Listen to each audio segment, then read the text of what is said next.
Olá, meus irmãos, a paz do Mestre esteja com todos vocês, que Deus abençoe poderosamente quem me ouve e que o Senhor Deus Todo-Poderoso possa se manifestar e se fazer presente através dessa palavra, nos instruindo, nos direcionando, nos levando a um lugar aonde nós possamos ter um encontro verdadeiro com o nosso Mestre, com o nosso Rei, com o nosso Deus. Vamos lá? Vamos para mais uma breve conversa? Como está seu coração, meu irmão? Como que está o seu coração, minha irmã? Que Deus abençoe, tá? Vamos lá? Vamos para cima? O texto hoje para nossa breve reflexão encontra-se no Evangelho de Jesus Cristo. Quero ler com vocês o capítulo 11 do evangelista Marcos, a partir do verso 20, para aquilo que o Senhor quer falar. Diz assim: na manhã seguinte, quando os discípulos passaram pela figueira que Jesus tinha amaldiçoado, notaram que ela estava seca, desde a raiz.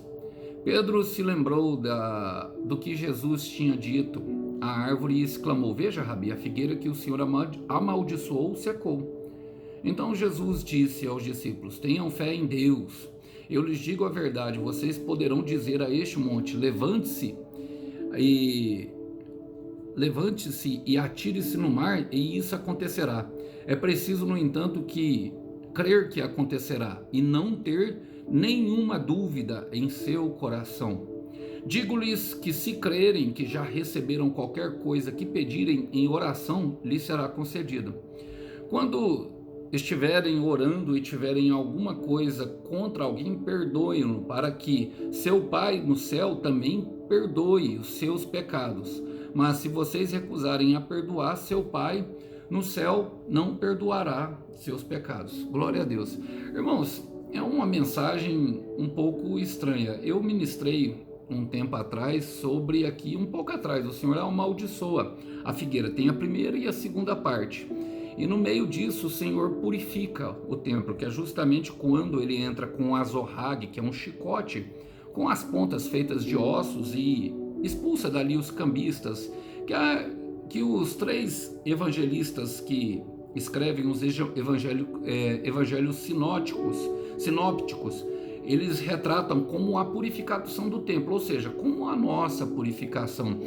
E esse texto, irmãos, ele traz para nós justamente como o Senhor faz isso, que é por meio da oração e por meio do perdão. Ele associa justamente a maldição, ou seja, a amaldiçoar a figueira, a ausência da presença dele. A figueira tem a representatividade, ou seja, ela tipifica a própria Israel, os próprios líderes, e muitas vezes eles se tornaram infrutíferos por não ouvirem a Deus, por não fazerem questão da sua presença, por se comportarem como qualquer um, como um ímpio.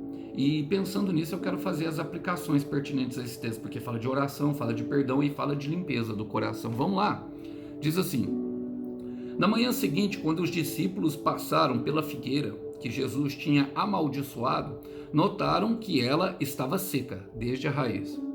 Eu falei isso na outra ministração e quero começar falando dessa forma. Esse costuma ser um evangelho, irmãos, que as pessoas não gostam de ouvir, que as pessoas não querem ouvir. E por aqui ser uma plataforma aberta, normalmente quando eu começo a falar essas coisas, elas já apertam stop ou clicam em outro vídeo e passam para frente. Mas eu preciso te falar que esse é o evangelho que vai te levar à salvação. Esse é o evangelho que vai provocar uma transformação na sua vida. É o evangelho que traz a pureza, que traz justamente aquilo que nós precisamos ouvir. Olha, e o que ele começa a falar, irmão? Que Jesus amaldiçoou, fala assim, ó, passaram pela figueira que Jesus tinha amaldiçoado, notaram que ela estava seca desde a raiz. Os discípulos notaram, irmão. Então, um discípulo, ele sabe quando, irmão, ele sabe quando o Senhor coloca alguém no lugar de esterilidade. O que significa esse lugar de esterilidade, irmão? É justamente um deserto. É justamente um lugar, a raiz estava seca. É como nós nos sentimos quando estamos no deserto, sem produtividade, sem esterilidade, solitários, sem muita vontade de fazer alguma coisa. É como se nós não tivéssemos propósito. Mas o Senhor nos leva àquele lugar, irmão, para quê? Para cuidar de nós, para que nós venhamos a cuidar de nós mesmos, para que nós paremos tudo que nós estamos fazendo Eu mesmo cheguei a ficar, irmão, eu fiquei muito tempo sem trabalhar. Foi necessário. Por quê? Porque tudo que eu colocava a mão, eu destruía. Tudo que eu colocava a mão dava errado. Era justamente o que aquela figueira estava vivendo. Vivia de aparência. Jesus amaldiçoou aquela figueira porque ela apresentava folhas, mas não apresentava fruto. E numa figueira, numa árvore de uma figueira, o fruto, ela vem primeiro do que a árvore, primeiro do que as folhas, ou seja, ela aparentava ser uma coisa que não era. Olha o que diz em Números 14, no versículo 34 e 35, diz assim: durante 40 anos vocês sofrerão a consequência dos pecados e experimentarão a minha rejeição. Cada ano corresponderá a cada um dos 40 dias em que vocês observaram a terra. Eu, o Senhor, falei, e certamente farei essas coisas a toda a comunidade e certamente farei essas coisas a toda essa comunidade ímpia que conspirou contra mim. Encontrarão o seu fim neste deserto, aqui morrerão. Nós precisamos compreender, irmãos, o livro de Números, ele mostra justamente essa passagem também da antiga geração para a nova geração. Uma geração que o Senhor precisou eliminar da face de Israel, porque era uma geração que tinha a mente do Egito. E houve uma troca de geração para uma geração conquistadora. Foi exatamente isso que o livro de Números narra para nós. Nós vemos que ele mandou os espias e os espias ficaram ali, sabe, espiando a terra prometida, mas deram um parecer totalmente contra aquilo que o Senhor tinha falado. Somente Josué e Caleb falaram a favor. Somente Josué e Caleb, sabe, inspiraram o povo e encorajaram o povo. Os outros 10 desanimaram o povo diante dos gigantes que tinha dentro da terra. E por isso o Senhor condenou eles. Por isso o Senhor trouxe, sabe, um duro juízo. E é a mesma coisa que acontece com essa figueira. E quem é que está dando a mensagem aqui, irmão? Moisés. Porque um profeta, um discípulo, ele consegue notar quando uma pessoa está numa região estéril. E se a pessoa não mudar o comportamento dela, ela vai padecer, como aqueles homens. Por quê? Porque ela está parecendo um ímpio. Então, um discípulo, ele sempre vai olhar para essa situação, irmão. Olha, no versículo 21, Pedro se lembrou que Jesus tinha dito à árvore e exclamou: veja, Rabi, a figueira que o Senhor amaldiçoou secou. Pedro se lembrou, irmão, e eu quero me pegar somente isso. Por quê? Quando nós vermos diante dos nossos olhos, seja uma palavra boa, irmão, ou seja uma palavra ruim, seja uma palavra se cumprindo, nós nos lembraremos. Por quê, irmão? Esse é um sinal claro. É um sinal claro que o Espírito Santo já está trabalhando em nós. Olha, vamos ler novamente. Pedro se lembrou que Jesus tinha dito à árvore. Pedro se lembrou, irmão. Se lembrou que foi uma palavra do Mestre. A árvore secou de um dia da noite para o dia. Secou até a raiz, totalmente incomum. Eles aprenderam muito caminhando com o Mestre. Por isso Pedro se tornou quem se tornou, irmão. Por quê? Porque ele caminhou com a própria palavra e ele viu que a palavra era verdadeira. Olha o que diz em João, capítulo 14, versículo 26. Eu gosto muito desse versículo, gosto mesmo, porque a palavra diz assim, ó: mas o conselheiro, e quem que é o conselheiro? O Paracletos, Espírito Santo de Deus. Quando o conselheiro, o Espírito Santo, que o Pai enviará em meu nome, ensinará a vocês todas as coisas e fará vocês lembrarem tudo o que eu disse. Tudo. Vocês já viram que tem muitas pessoas que conseguem, meu irmão, enxergar os sinais em coisas simples? Por quê? Porque lembram, meu irmão, daquilo que os senhores estão atentos. Um discípulo é atento às palavras do Mestre. Um discípulo guarda as palavras no coração. Um discípulo se lembra. Um discípulo se comunica com o Espírito para ver se a profecia é verdadeira, para ver se vai passar pela terra seca ou se vai passar pela terra abundante. Um discípulo tá ligado, irmão, tá ligado. Olha, e o que o Senhor Jesus disse? Agora, eu quero fazer um contraponto. Por quê? Porque eles viram e se lembraram de uma maldição. Mas o Senhor Jesus, irmãos, o Senhor Jesus parece que dá uma palavra totalmente ao contrário para eles. Olha o que ele fala no versículo 22. Então Jesus disse aos discípulos: tenham fé em Deus. Estão falando de maldição, mas ele está falando: tenha fé em Deus. Por quê, irmão? Porque muitas pessoas falam que têm fé. Elas Sabe, eu tenho fé em Jesus, eu tenho fé, mas quando vem a prova, quando vem a dificuldade, quando vem o deserto, quando vem a enfermidade, quando vem a falta de dinheiro, quando vem escassez, provação e privação, quando vem o rompimento, a separação, quando vem uma necessidade de dar um passo a mais de fé, elas preferem confiar em si mesmas e na sua própria intuição e não no próprio Espírito Santo. Sabe por quê, irmão? É difícil nós dependermos de um milagre. Por exemplo, como eu vou conhecer o Deus que cura se eu não estiver enfermo? Como eu vou conhecer o Deus que perdoa pecados se eu não reconhecer os meus pecados? Como eu conhecer o Deus que ressuscita se não tiver alguém ou eu mesmo passando pela morte em alguma área da minha vida? Como conhecer o Deus que faz milagres se não houver impossível na minha vida? Então muitas pessoas têm fé, irmão, mas têm fé em si mesmas, têm fé no dinheiro e no conforto que ele pode trazer. E muitas vezes o Senhor leva esse lugar de provação, de escassez, de recursos. Muitas vezes, para quê? Para que nós venhamos colocar a fé no lugar certo. Coloca a sua fé no lugar certo, irmão. Coloca a sua fé no lugar certo, minha irmã. Hebreus 11:6 vai dizer que sem fé é impossível agradar a Deus. É necessário crer que Ele é Espírito e que Ele é galardoador de quem? Daqueles que o buscam. A palavra é clara em falar que Ele é galardoador, que Ele é recompensador daqueles que o buscam em qualquer tempo, irmão. Olha, no versículo 23 ele diz: eu lhes digo a verdade, vocês poderão dizer a esse monte: levante-se e atire-se ao mar. É impressionante, porque, meu irmão, a fé te conduz a um lugar de autoridade. Quem poderia dizer a um monte? E aqui, logicamente, tem algumas tipificação, e o texto ele fala de perdão, irmãos, e a terra ela fala de nós, o mar fala da água da palavra.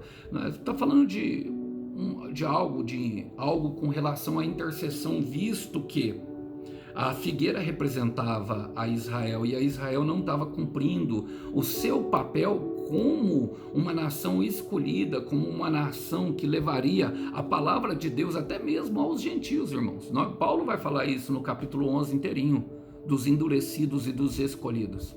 Mas a fé, irmão, ela nos conduz a um lugar de autoridade. E eu lembro logo de Ezequiel capítulo 37, irmãos, que fala justamente de um texto sobre restauração. Embora muitos confundam sobre ressurreição, porque é um vale de ossos secos, não. Deus estava mostrando a condição de Israel naquele momento. Era como ela se tivesse morta. Tem muitos zumbis em corpos vivos andando por aí, meu irmão. Tem muita gente morta como se tivesse viva por aí. Mortas em seus pecados, mortas em seus delitos, mortos porque se negam a olhar para o autor da criação. Estão mortos. O salário do pecado é a morte. E todas as vezes que nós nos afastamos de Deus, irmãos, automaticamente nós vamos caminhando aceleradamente para a morte, a um lugar de terra seca, a um lugar de rejeição de Deus, a um lugar onde a nossa raiz seca. E se a raiz seca, o que acontece, irmão? Ela morre. Ela morre. Ela morre.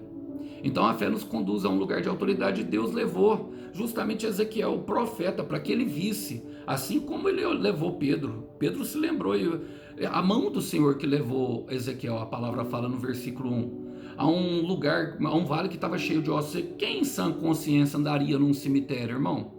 Levou de um lado para o outro, não deixou ele pisar, ele andou ao redor e o Senhor preparou ele. O Senhor perguntou para ele, o Senhor perguntou para ele, e eu quero ler esse versículo, fala Ezequiel 37:3. Ele me perguntou: filho do homem, esses ossos poderão viver? Eu respondi: ó soberano Senhor, tu o sabes, só tu o sabes. Então o Senhor me disse: profetize a esses ossos e diga-lhes: ossos secos, ouçam a palavra do Senhor.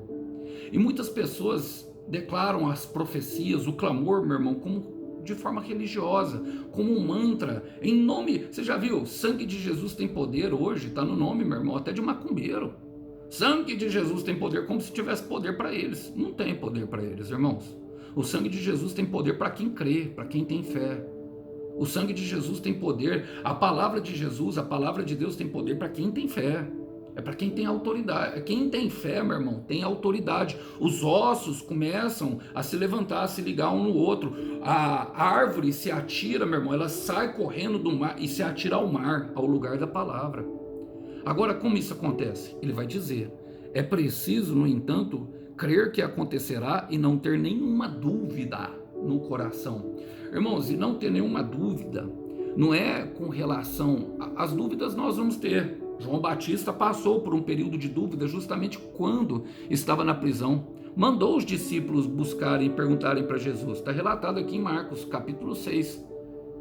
Fala assim, pergunta para ele se é ele mesmo ou se há outro que nós devemos esperar. Por quê, meu irmão? Por causa da tribulação no coração. O problema é quando nós vivemos em dúvida, vivemos duvidando, sabe? E esse é o grande problema. Pequenos momentos de dúvida, irmão, o Senhor sabe, Ele sabe que nós somos, Ele bem sabe, meu irmão, Ele bem sabe, minha irmã, da matéria-prima que te formou.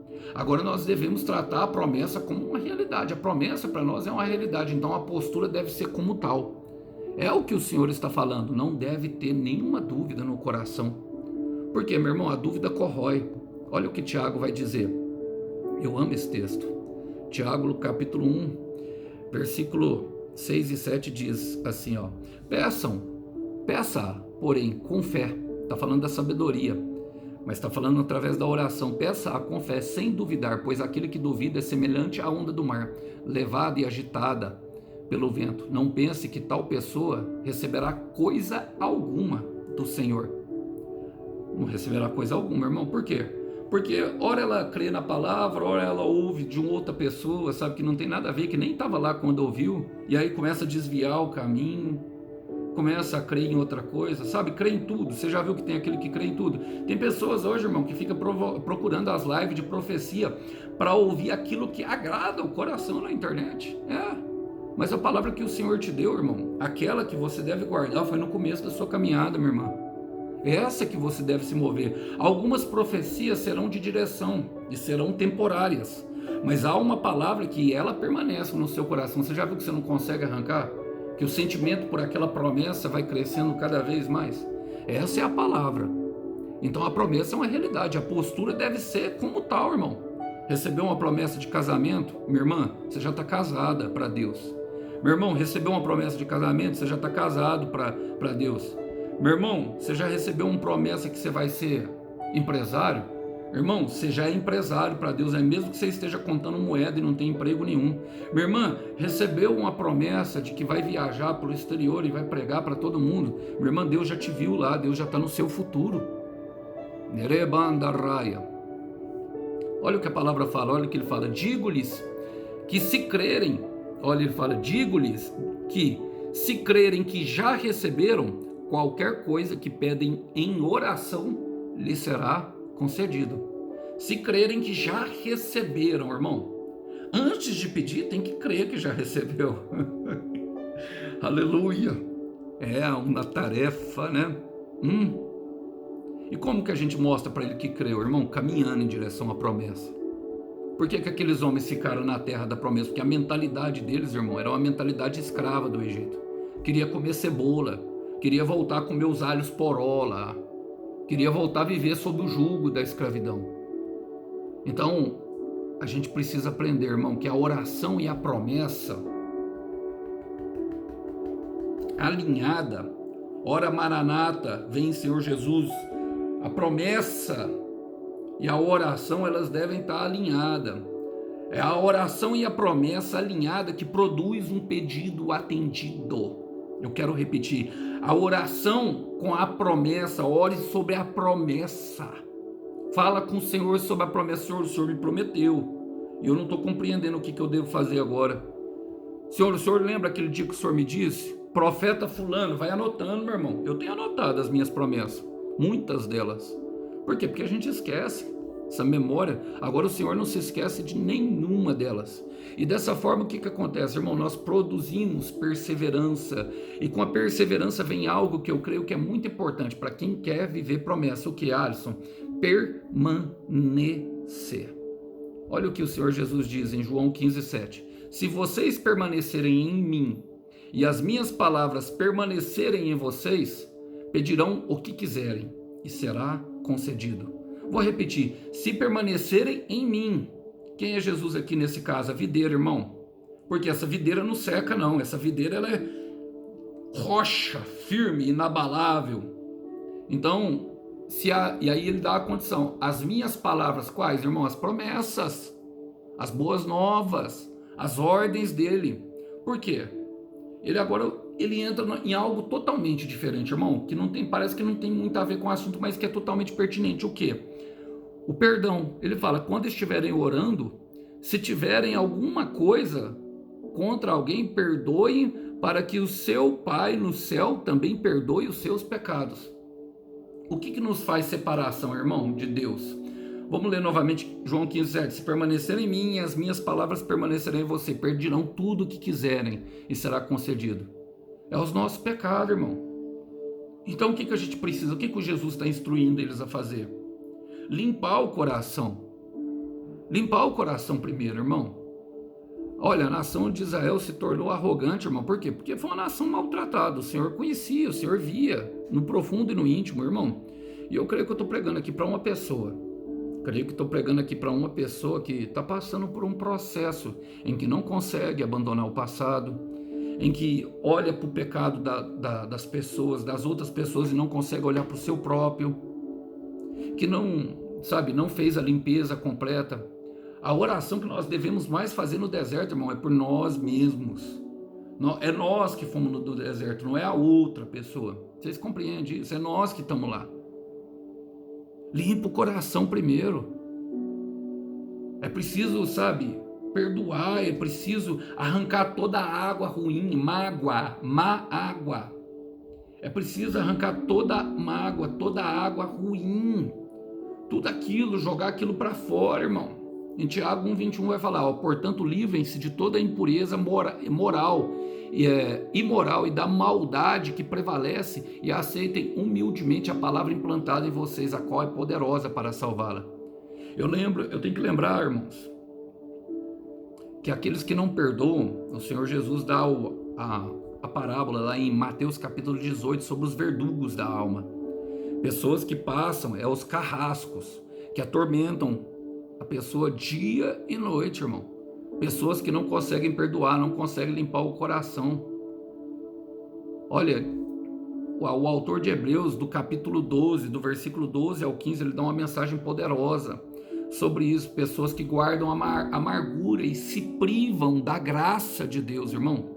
Não conseguem limpar o coração, então nós precisamos limpar o coração. Mateus 5,8 vai dizer, bem-aventurados os puros de coração, porque esses verão a Deus.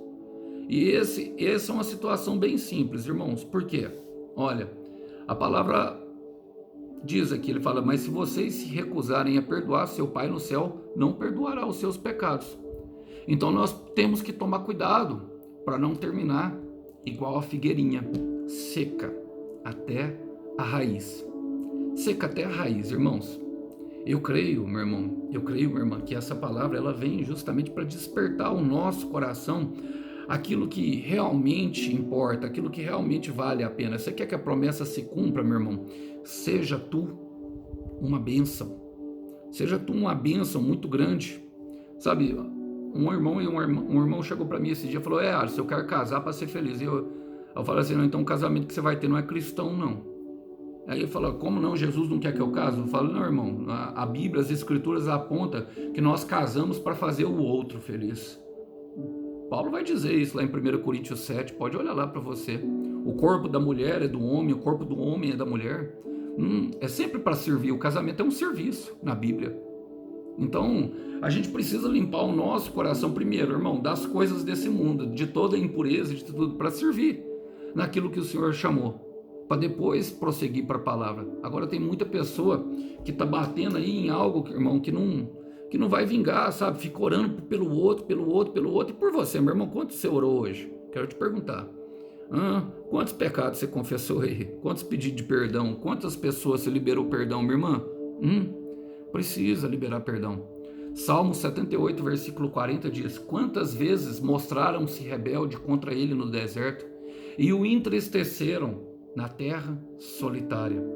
Mas eu creio, irmão, E eu não quero terminar dessa forma. Eu creio que eu prego para pessoas que vão aprender, que vão viver promessas, que vão fazer do seu deserto um enorme jardim, um jardim de honra, um jardim de glória para o Senhor Jesus, um jardim em que terão muita alegria, um jardim plantado no mar, que dirão à figueira: arranque-te daí, planta no mar, porque é na água da palavra que nós vamos viver. Eu creio que é para esse tipo de pessoa, e eu quero terminar falando para você que o teu deserto florescerá.